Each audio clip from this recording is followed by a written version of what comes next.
कार्यक्रम के प्रायोजक हैं श्री मदन भाई रेखाबेन हुमड़, रूपेन प्राची हुमड़, अनगवीर आर्शवीर हुमड़, रिक्ता विशाल सेठी, आरिका अर्जुन सेठी। अष्टानिका महापर्व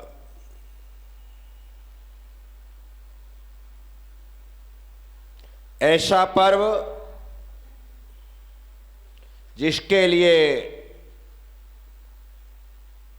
शास्त्रों में आचार्यों ने लिखा है कि यह सभी पर्वों में सबसे बड़ा पर्व है।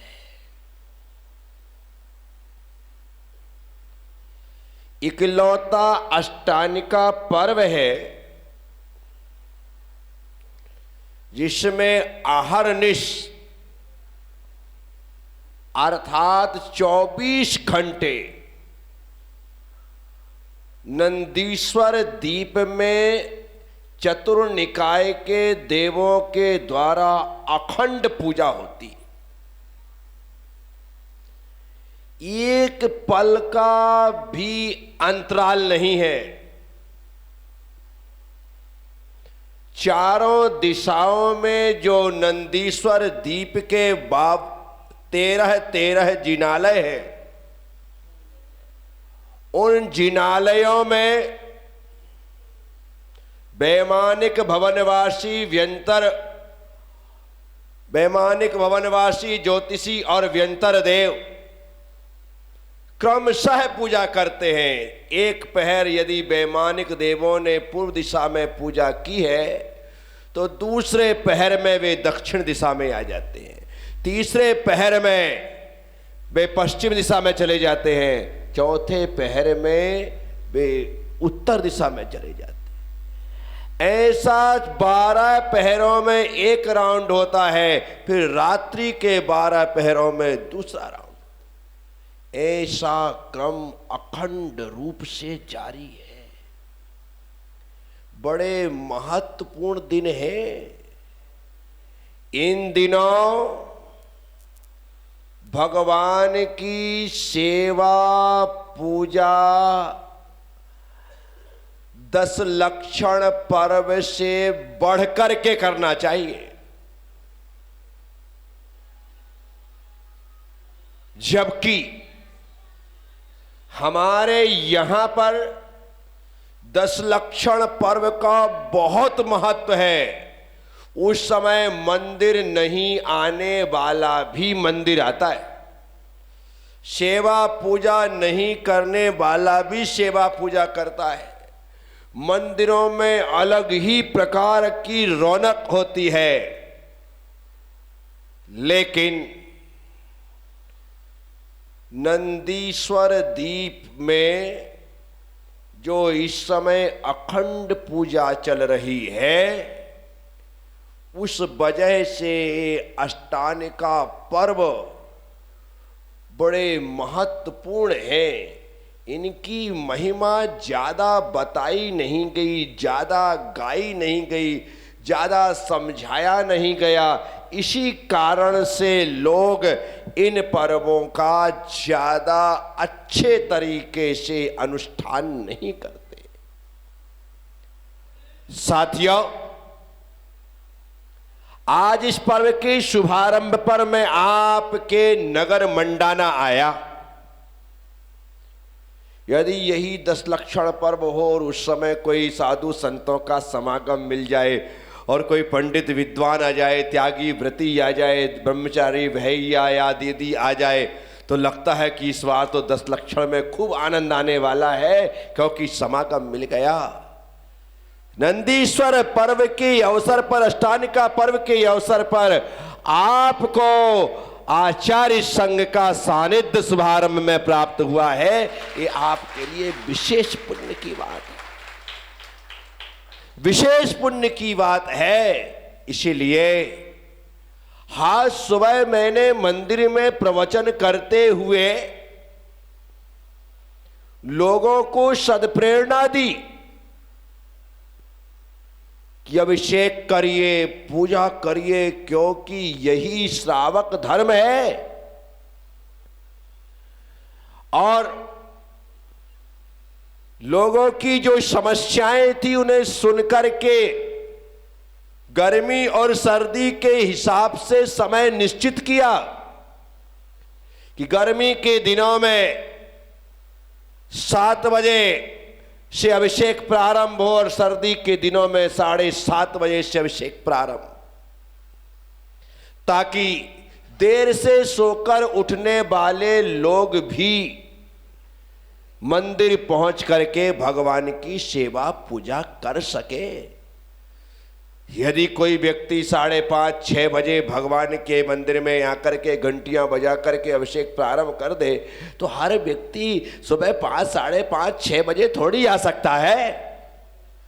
एक सामाजिक समरसता के लिए सामाजिक व्यवस्था होती है और उस व्यवस्था का परिपालन हर व्यक्ति को निष्ठा के साथ करना चाहिए, ताकि समाज के ज्यादा से ज्यादा लोग भगवान की सेवा पूजा से जुड़ सके और उसका लाभ ले सके। ये आवश्यकता है, ये जरूरत है। ऐसे समय में हर व्यक्ति को यह प्रयास करना चाहिए कि मुझे तो भगवान की सेवा का लाभ मिलता ही है, लेकिन हम ज़्यादा से ज़्यादा लोग भगवान की सेवा करें तो मंदिर में रोज 10 लक्षण जैसी स्थिति दिखाई दे लगे कि हमारे यहाँ तो अभी 10 लक्षण पर्व में अभिषेक करने वालों की संख्या बढ़ जाती होगी। अपने आप वो 10 12 15 20 लोग आकर के नहा करके धोती दुपट्टा पहन करके सेवा करते हैं। वो पर्व का प्रभाव है। मैं आपसे कहता हूं, साल में 10 दिन का इंतजार ना करके हम साल के हर दिन को 10 लक्षण बना दे तो निश्चित तौर पर मंदिर में अतिशय भी बढ़े। मंदिर में अतिशय भी बढ़ता है। इसीलिए सुबह जितने लोग थे उनसे तो मैंने बात की ही थी, जितनी महिलाएं थी उनसे तो मैंने बात की थी, लेकिन बहुत सी महिलाएं चौके में थीं। अब वो कहेंगी हम तो चौके में लगे थे, हमको तो कुछ पता ही नहीं है कि सुबह ऐसा भी कुछ हुआ है, और यदि हुआ है तो अच्छा हुआ मैं नहीं थी, नहीं तो मैं भी फंस जाती। अच्छा हुआ मैं नहीं थी, अन्यथा मैं भी फंस जाती। मैं तो बच गई, परंतु बच के मुझसे जाओगी कहां है। पाप से बचना, पाप से धर्म से मत बचना। लोग धर्म कार्य से बचते हैं, कहते मैं तो बच गया, नहीं तू बचा नहीं, तू फंस गया। गुरुदेव आए थे हाथ का सहारा दे करके दलदल से निकालने के लिए, लेकिन तू उस समय नहीं था तो और दलदल में फंस गया। जो था वो दलदल से निकल गया, वो दलदल से निकल गया। मैं आप सबसे कहता हूं, तो यदि ये बात तुम्हारे दिमाग में आई हो, मैं तो बच गई, मैं तो आप ऐसा ना बोल करके अपने आप से कहो मैं तो फंसी रह गई। सुबह होती तो मैं भी उस नियम से, सुबह होता तो मैं भी उस नियम से जुड़ जाता। साथियों, जीवन में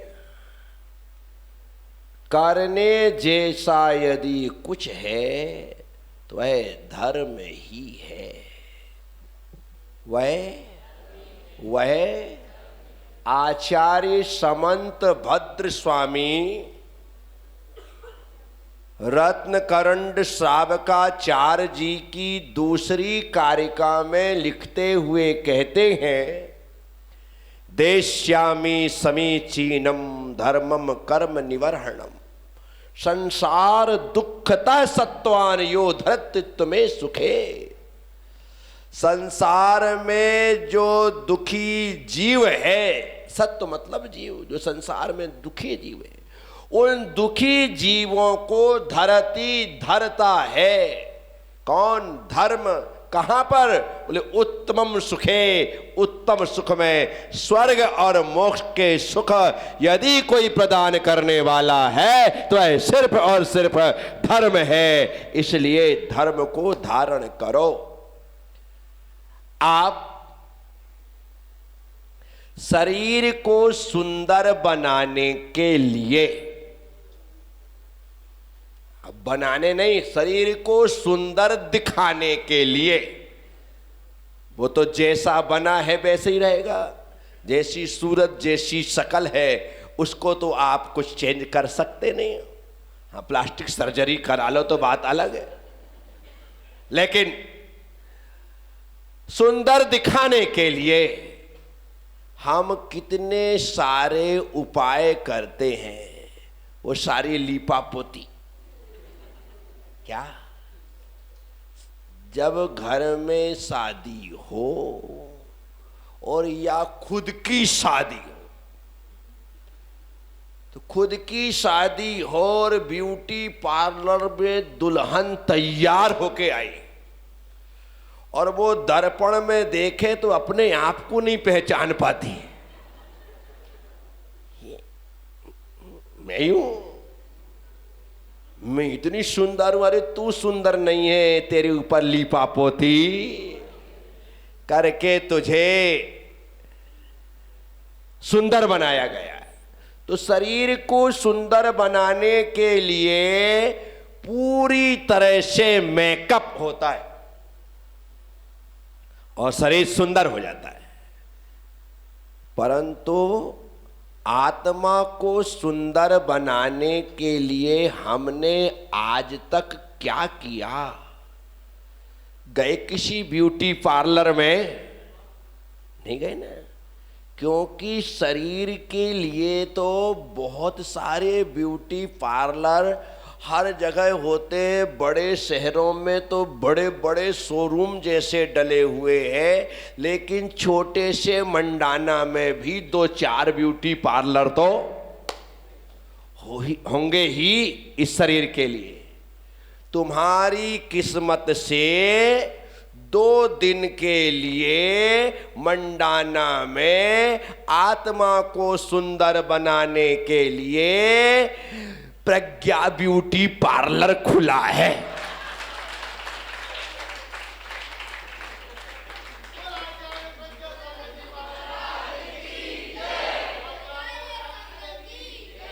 और इसके लिए पहले तुम्हें तैयार होना पड़ेगा, पहले मन बनाना पड़ेगा कि हाँ चलो मैं भी कम से कम थोड़ा बहुत तो कुछ करवाए ही लूं, ज्यादा कुछ नहीं तो आईब्रो ही बनवा लो। कम से कम भौएं अच्छी पतली सी हो जाती है तो सुंदर लगने लगेगा, चलेगा।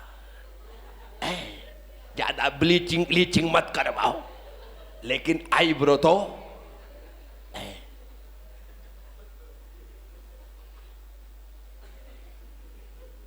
साथियों, आप सबसे कह रहा हूं, मैं शरीर का श्रृंगार नहीं करता, मैं आत्मा के श्रृंगार करने में माहिर हूं। मेरे पास आत्मा को सजाने की ही कला है।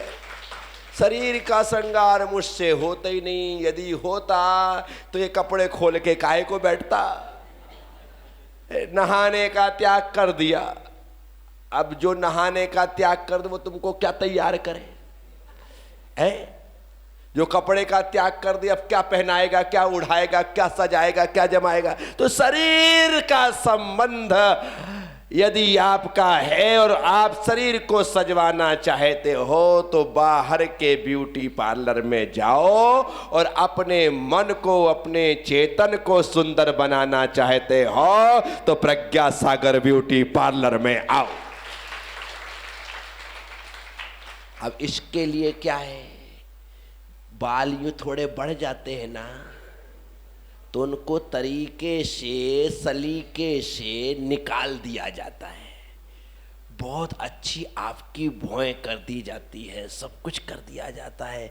ये तो बाहर की बात है, भीतर इतना कचरा इकट्ठा हो गया है कि उसकी सफाई के लिए 2 दिन कम पड़े, उसकी सफाई के लिए कम पड़े, इसलिए 4 महीने ये ब्यूटी पार्लर कोटा में चलने वाला है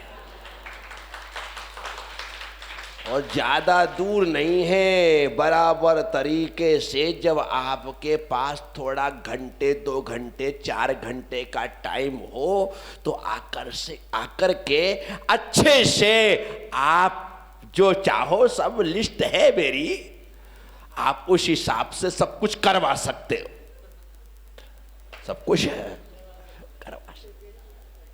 लेकिन अभी तो मैंने आपसे सिर्फ इतना कहा है, अभी तो इतना कहा है। अब क्या होता ना, ये सब किसी को बाल बनवाने होते हैं, कुछ करवाने होते हैं, तो ऐसे थोड़ी कि वो फटाफट काट देता हो। पहले तुम्हारा सिर ऐसा रखेगा, बाल में पानी डालेगा, धुलाएगा उलाएगा, सब नाटक के सारे करेगा है। तो ये भगवान के अभिषेक करने के नियम का मतलब है, अभी तुम्हारे बाल धोए जा रहे हैं। क्या धोए जा रहे हैं? तुम्हें नहलाया जा रहा है। क्या कहरा जा रहा है? व्यवस्थित तरीके से सब कुछ तुम्हारे लिए किया जा रहा है। तो ये छोटे छोटे नियमों से जो हम शुरुआत कर रहे हैं, इससे हमारे आत्मा का सौंदर्य निखरने वाला है, हमारी आत्मा सुंदर होने वाली है। यदि 4 महीने का आपने रात्रि भोजन त्याग कर दिया, आपने मंदिर आने का नियम ले लिया, आपने आलू प्याज लहसुन का त्याग कर दिया, आपने अभिषेक करने का नियम ले लिया है, आपने पूजन करने का नियम ले लिया, तो आपने बहुत कुछ कर लिया है। आप मान के चलो, इतने में तो आप सब लोगों के बीच में शानदार दिखाई देने वाले हो, आपकी छवि अलग ही दिखने वाली है। इसलिए ये करते रहिए। ये नियम के बिना आत्मा का सौंदर्य निखरता नहीं है। ये आत्मा सुंदर सिर्फ नियमों से, व्रतों से ही बनती है। इस कार्यक्रम के प्रायोजक हैं श्री मदन भाई रेखाबेन हुमड़, रूपेन प्राची हुमड़, अनगवीर आर्शवीर हुमड़, रिक्ता विशाल सेठी, आरिका अर्जुन सेठी।